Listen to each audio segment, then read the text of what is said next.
আসসালামু আলাইকুম রহমতুল্লাহি ওবারাকাতুহু। পিকচারটা দেখুন। অবশ্য আমাদের বাংলাদেশের বর্তমানে বিএমপির মানে ধর্মমন্ত্রী বানাইছে 190 কোটি টাকা তার ঋণ খিলাপি। যে ধর্মমন্ত্রীর 190 কোটি টাকার তার ঋণ খিলাপি, ওনাকে বানাইছে ধর্মমন্ত্রী।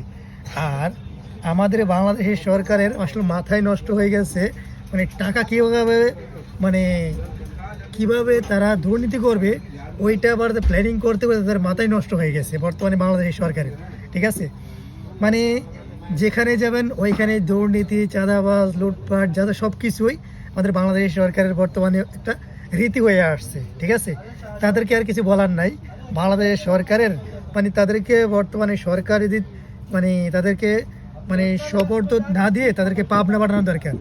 যে পাবনা যে হসপিটাল আছে তাদেরকে সকলকে প্রত্যেকটা মন্ত্রী মিনিস্টারকে ধরে ধরে পাবনা হসপিটাল নেওয়া দরকার, না হলে তাদেরকে বর্তমানে ঠিক করা যাবে না। ঠিক আছে, তাদেরকে যত তাড়াতাড়ি সম্ভব তাদেরকে পাবনা হসপিটালে পাঠান, তাহলে যদি তাদের মেন্টালি ঠিক হয় এবং কি তাদের যদি কোনো প্রকার বুদ্ধি জ্ঞান যদি হয়।